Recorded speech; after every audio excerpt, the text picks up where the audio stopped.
o'zini murabbiyisini taniydi. O Xudo Qur'onda aytadi: "Va in min shay'in illa yusabbihu bihamdihi walakin la tafqahuna tasbihahum." Har bir koinotda narsa bo'lsa, Xudoni ulug'ligini yodlaydi, Xudoni ulug'laydi, hamd sanosini aytadi. Lekin sizlarda o idrok va aql yo'q, uni bilmaysizlar sizlar. Mana bitta oftobni murabbiyligiga giyohlarni o'zi ko'rinib turibdi. Oftobga kallasini egib, o'shanga o'zini tutadi, o'shaning nuridan foydalanadi. Biladi, mana shu nuri menga foyda yetkazadi deb biladi. Shuning uchun oftob bo'lmaganda olam yer yuzidan giyoh ham ko'karmagan bo'lar. Hech qaysimiz ham hayot kechirolmasdik. Badanimizga oftobning nuri tandurustlik bag'ishlaydi. Oftobning juda katta murabbiyligi juda ulug'dir. Xudo mana buni ikkinchi murabbiy qilib yaratdi. Endi boshimizdagi davlatimiz ham bizning murabbiyimiz. Buni ham bilish kerak. Buni ham huquqini ado etish kerak, buni ulug'lash kerak, buni hurmatlash kerak. Bu agar davlat tepamizda bo'lmaganda bir-birimizni go'shimizni yeb qo'ygan bo'lardik. Bir-birimizni o'ltirgan bo'lardik. Hech kim birovda haqqini ado etmagan bo'lardi. Bu o'ylab ko'ringki, shu siyosatidan qo'rqqandan ovboshlar qo'lini kiyib turadi. Bo'lmasa-chi, bu ko'cha-ko'yda sizni ham narsa qiladi. Bir-biringizni kuchi yetgan odam o'zini qo'li yetgan odamni novuq qiladi. Darranda o'tib ketadi odamlar, darranda. Buni qonunidan qo'rqib, ko'chada bir-birovni so'kishdan ham odam qo'rqadi. Darrov ushlab ketib jazolaydi uni. Ana, demak, olamni tarbiya qilish uchun davlat ham ulug' bir murabbiy ekan. Buni ham qonunga itoat qilish kerak, buni ham ulug'lash kerak. Bildingizmi? Davlat ham Xudo tarafidan muqarrar bo'ladi. Mana Xudo hammani shuni qo'liga topshirgan. Mana shu tarbiya qilsan degan, shularning intizomini qilgin. Mana shularni qo'ymagin, zolimlar mazlumga zulm qilishga qo'yma deb shularga huquq davlatga berib qo'ygan. Mana shunday. Demak, murabbiy Xudo nechta murabbiylarni bizga muqarrar qilib qo'ygan, olamning intizomi shu murabbiylarning qo'lida. Xudoni o'zi kelib tarbiya qilmaydi odamni. Xudo murabbiylar muqarrar qilib qo'ygan, ana o'shalar qiladi hamma ishni. Robbil olamin deb sura Fotihada aytamiz, olamni tarbiya qiluvchi Parvardigor. Tarbiya qiluvchi, ya'ni tarbiya qiluvchilarni yaratdi. O'shalarni vazifador qildi. Ulug' murabbiy birinchi Parvardigor. Keyin qolaversa ota-ona, Xudoning noibi murabbiy shular ekan. Shularning qo'liga bolani topshirar ekan, tarbiya qilmoq ekan. Olamni obodonchiligi davlat bilan bo'ladi. Mana davlatimiz suvlar ochyapti, salonlar qozyapti, yerlardan ajoyib hosillar olinyapti. Hammasi shu davlatning tarbiyasi bilan bo'lyapti. Demak, davlat ham bizga ulug' murabbiy. Huquqini bilishimiz kerak. Qonunga itoat qilishimiz kerak. Endi huquqlarga kelgan vaqtimizda hamma birodarlar, hammasi bir-biriga huquqi bor shular. Hammangiz ham bir-biringizga haqdorsiz. Yo'ri do'st deysiz, do'stlik nima bilan bo'ladi? Do'stlik faqat og'iz bilan men sizni do'stingizman deyish bilan bo'lmaydi. Ehtiyoji tushib qolgan vaqtida, sizga muhtoj bo'lib qolgan vaqtida ayamaysiz-da. Joni molingizni undan ayamaysiz. Ana biz do'st deb shuni aytamizda.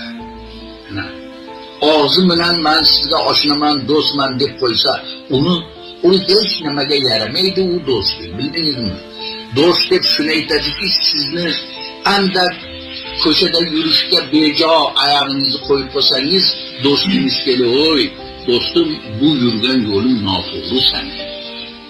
Bu yo'lga yurmagin." Mana buni biz do'st deymiz. Yo'lga soluvchini do'st deymiz. Bildingizmi?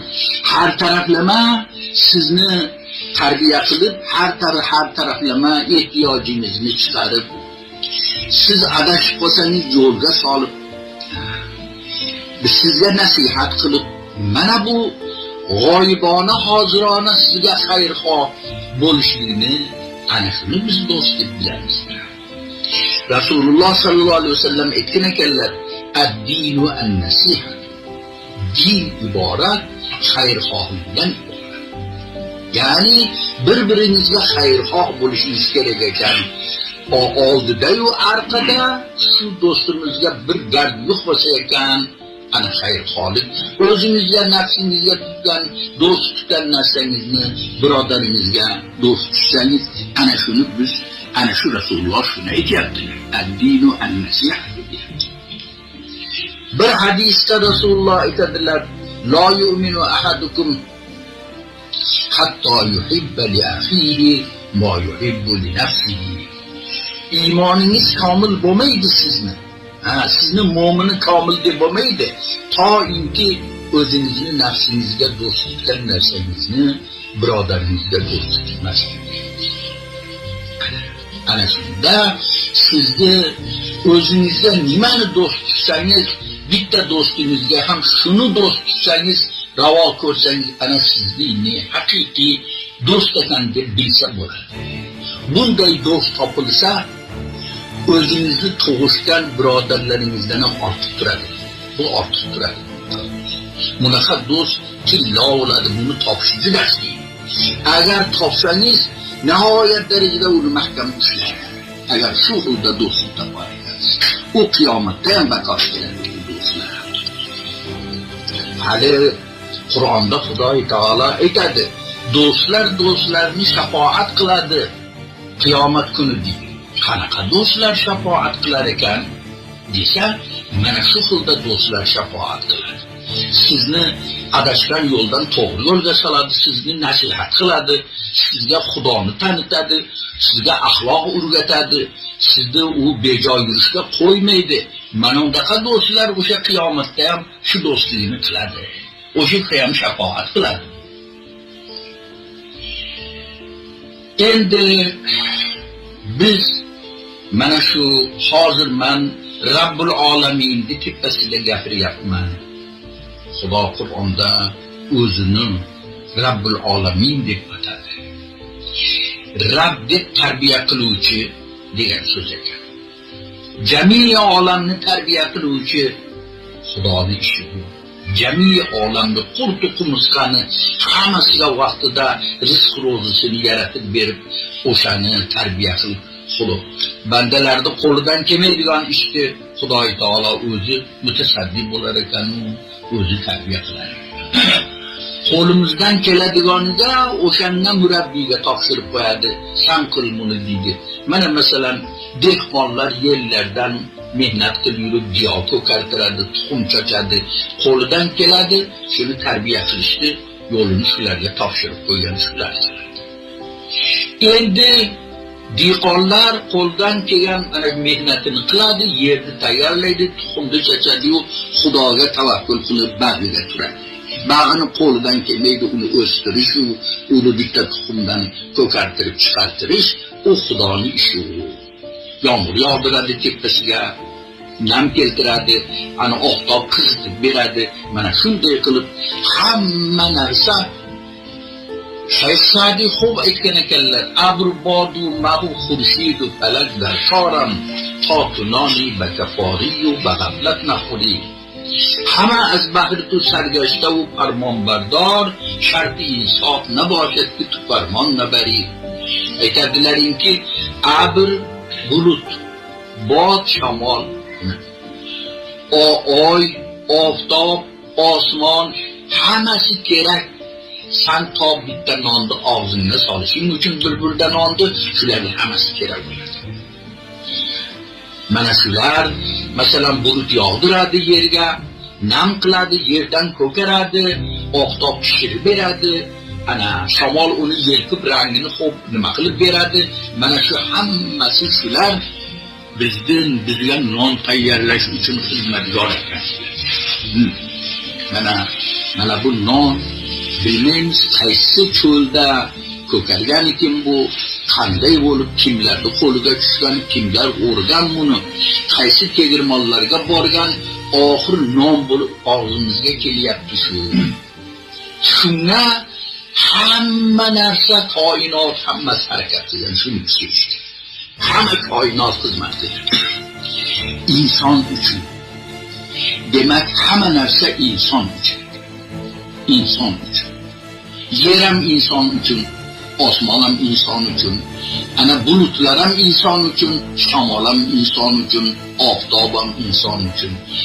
Suv hayotimizga kerakli narsa inson uchun. Hammasi kelib bizga non tayyorlaydi, bizni rizqimizni tayyorlaydi. Endi hamma sening uchun xizmat qilsa shu koinot, endi insofdan emasinki shuni ko'zingni yumib turib yutib yuborasan shuni. Bu qayerdan bo'ldi bu? Bir martaba Parvardigorga bir shukriya ado etish kerak. Birov bizga bitta olmani bir hadiya qilib, to'hfa qilib bersa, mana shu olmani sizga desa, minnatdorman deb o'shanga shukriya ado etasiz-ku. Bitta olma bersa ham ko'p. Endi Parvardigor sizga tandurustlik bersa, noningizni tayyorlatib bersa, hamma shu koinot qo'lingizdan kelmaydigan qudratli kuchli narsalarni sizga hammasiga mutlaq qilib qo'ygan bo'lsa, endi Parvardigorni shukrini bajo keltirmaymiz. Endi biz juda ham yomon odam ekanmizda, Xudoning nozi ne'matini yeb turib ko'zimizni chek yummasak. Ana shuning uchun aytiladiki, 5 vaqt namozda biz boshimizni yerga qo'yamiz, Parvardigorga shukriya ado etamiz. Mana shuning uchun bu namozlar bizga ibodatlar farz bo'lganki, Xudoning nozi naimini yeb, davlatimiz bor, tinch uyimiz bor, masalan, mana tagimizda mashinalar, hamma yo'lda Xudoy taolo muhayyo qilib berib qo'ysa, biz shuni 5 vaqt namozda boshimizni bir yerga qo'yib, Parvardigorga ojizligimizni izhor qilib, Xudoga minnatdorchiligimizni izhor qilish lozim-ku bizga. Aytadiki, Qur'onda aytadi, koinot inson uchun. Inson kim uchun desa, inson Xudo uchun. Inson Xudoga ibodat qilish uchun, bandalik uchun inson. Biz bandalik qilishimiz kerak. Hamma olam bizga xizmat qiladi, biz Xudoga xizmat qilishimiz kerak ekan. Ana shuni bilish kerak ekan. Murabbiyni tanish kerak ekan. Murabbiyni shukrini ado etish kerak ekan. Mana bu noinsof yoshlar mana ota-onani qadrini bilmaydi. Mana hozir uni qanday sizlarni tarbiyasidan to'g'risidagi gaplarni sizlarga gapirib berdim. O'zini qonini ichizib katta qilgan onani mansitmaydi-da, jilib tashlaydi-da, endi qo'li yo'g'onlashgandan keyin, bo'yni yo'g'on bo'lib olgandan keyin endi uni jilkigani turadi, uni urushgani turadi. Har kun menimcha har kun erta bilan turib bola kelib yigit bo'lgan onasini qo'lini o'pib, oyog'ini tovoq qilish kerak. Bildingizmi? Uni o'shanda ham kam uni. Tovoq qilish kerak uni. İşte ketyapsizmi, onajon, menga bir duo qiling, ishim barakali bo'lsin, Xudo ofatlardan saqlasin deb undan bir duo olib, bir fotiha olib ishingizga borsangiz, siz hargiz kam bo'lmaysiz-ku. Bildingizmi? Buni o'rniga siz jilkib tashlasangiz uni, endi u yodingizdan chiqib qoldimi u vaqt? Ki go'dagingizni nechi bor tishlardingiz-u, u najosatingizni u qo'li bilan tozalardi, u esingizdan chiqdimi endi? Odamlar qarib qolgan vaqtida onasi kulkullab, otasi kulkullab bir yerda bo'lib qolgan vaqtida qaramay, parvo qilmay ketaveradi. U becharadan holam so'ramaydi, qanday ahvoling, nima xizmat qilay, qanday, bu narsalardan bolalar unutaveradi. Bu shunday bola baraka topadi. O'zlaring o'ylab ko'ringlarchi. Mana shuning uchun sizlarga ad-dinu an-nasihatu, ana shu Rasulullohning hadislariga binoan men sizlarga xayrxohlik bilan mana shu to'g'ri yo'lni sizlarga ko'rsatyapman. Ana agar mana aytgan gaplarimga amal qilsalaring, sizlar bir saodatli odam bo'lib, dunyoda sizlar bir oliyjanob, bir zebo odam bo'lasizlar. Xayr, duo qiling, Alloh taolo hammalarga tavfiq bersin. Inshaalloh. Oliyjanoblik, zebolik, oliy himmatlik insonda bo'lishi kerak. Shundagina inson komil odam bo'ladi. Zebolik deb sizlar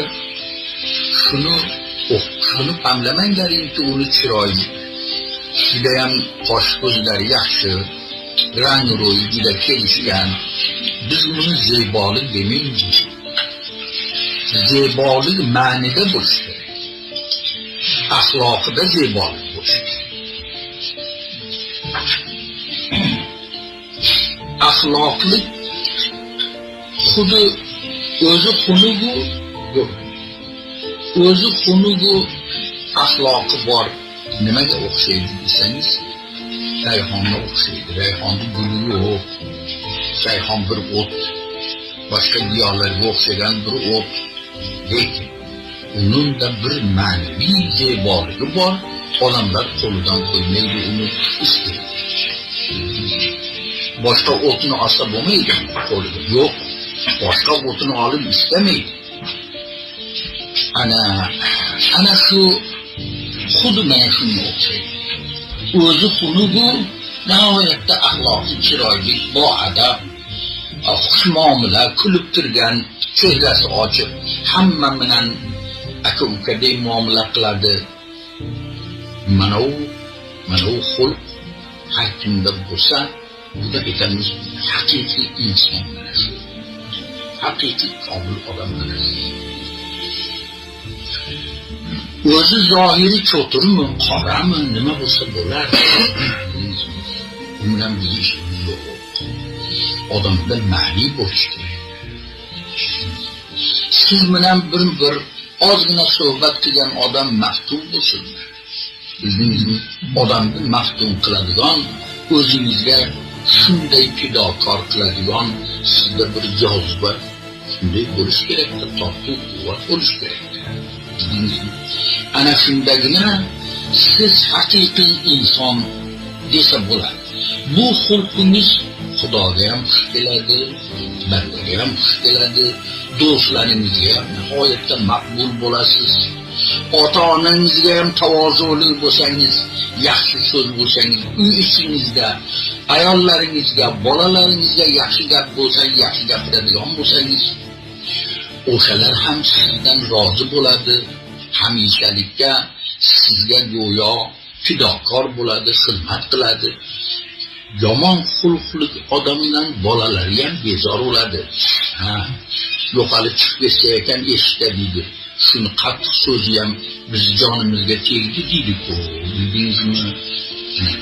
Ko'rdingizmi? Bolalar ham bezor bo'lib ketadi.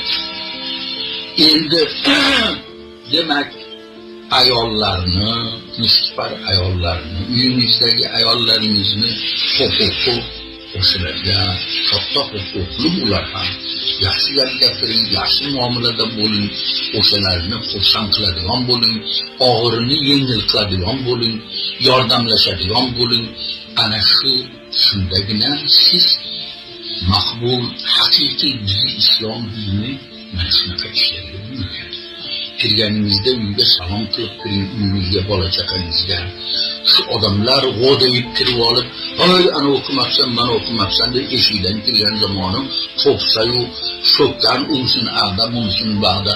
Mana shunaqa darranda sifat odamlar ko'p. Bunaqa otadan bola chaqa ham bezor bo'ladi. Ota boyatki soyabon bo'lishi kerak bolalar.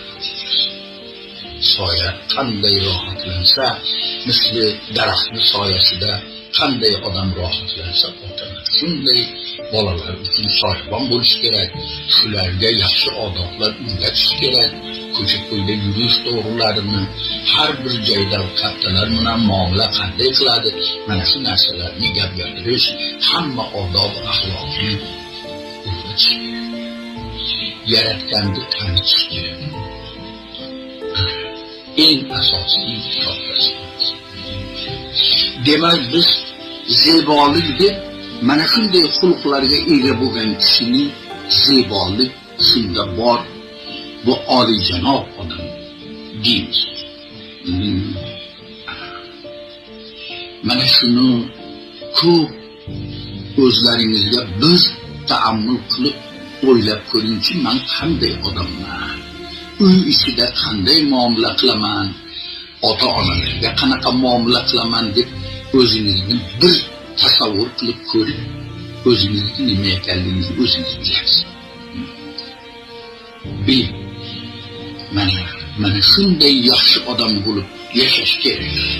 Hamma sizdan xursandlik bilan aytadiki, bir shoir, Farsi shoir aytgan ekan, yodoriki vaqti zodan tu hamma hamron budan tu giryon. Esingda bormiki, sen tug'ilgan vaqtingda hamma xursandlik qilib suyunchi deb ota-onalaring xursandlik qilganiga sen dunyoga yig'ilib tushding. Onchinon ziki shunday tiriklik qildingki, vaqti raftanitu, vaqti murdanitu, sen o'lish vaqtingda hamma giryon shavandu tuxando. Hamma yig'lab qolsinu, sen kulib ketding dunyoda. Mana shunday tiriklik. Hamma afsuslansin, shu odamdan ajrab qoldik-ku, shu ajoyib odam bu deb ko'cha-ko'yda ham yori do'stini yig'lagani turadiki, ajoyib odam bu. Shundan ajrab qoldik deydi. Hamma yig'laydi. Ammo siz kulib hamma bilan yaxshi muomala qilgansiz, hech kimga ozor bermagansiz. Siz bu dunyodan kulib ketasiz deydi.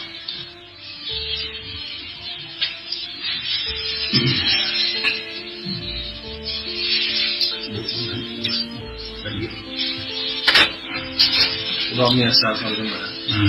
Barakalloh, rahmat. Mana shu yoshlarni shu ixlosi e'tiqodiga biz shunga xursand bo'lamiz. Bizga o'xshagan odamlar bilan o'tirishni istaydigan bular.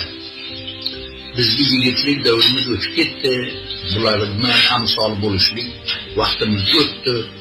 Endi shunday bo'lsak-da, hali bir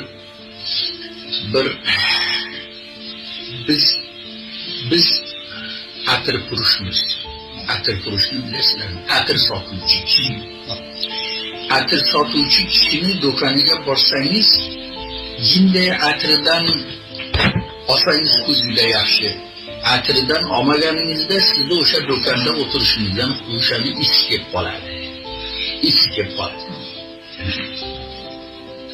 O'sha isi ham ancha sizga foydasi bor o'shani. Endi bizni bu gaplarimizni umid qilamizki, sizlar olasizlar, shuni amal qilasizlar, shunga saodatli bir yigit bo'lasizlar deb o'ylaymiz. Endi haligi shu suhbatlarni agarchi ham ta'sir bermasa-da, uncha iskib qoladi-ku. Yomon odam bilan o'tirsangiz, bir nimaga o'xshaydi bu?